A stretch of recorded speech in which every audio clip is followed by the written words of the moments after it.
కిర్లంపూడి మండలం సోమరాజుపేటలో జగ్గంపేట ఎమ్మెల్యే అభ్యర్థిగా కాకినాడ ఎంపీ అభ్యర్థిగా పోటీ చేస్తున్నటువంటి గుడి అప్పారావు వివరాలకెళ్తే తన తల్లి ఎంపీటీసీగా నెగ్గి ఆరోగ్యం బాగోకపోతే కాకినాడ గవర్నమెంట్ హాస్పిటల్ తీసుకెళ్లి ఎవరు పట్టించుకోలేదని, కనీసం తన తల్లి ఎండిస్ని కూడా చేయలేదని, తన అనారోగ్యంతో చనిపోయిందని, ఇక మీదట ఎవరు ఇలా చనిపోకూడదని నేను ఎమ్మెల్యేగా ఎంపీగా నెగ్గితే వైద్య సౌకర్యాలు కల్పిస్తానని బొడ్డే అప్పారావు అన్నారు.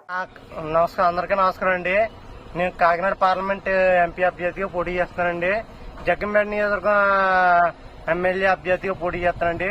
పోటీ చేయడానికి ప్రధాన కారణం ఏంటంటే 2 సంవత్సరాల క్రితం కాకినాడ పార్లమెంట్ ఎంపీ గారు వంగ గీత గారి దగ్గరికి వెళ్ళి గ్రామీణ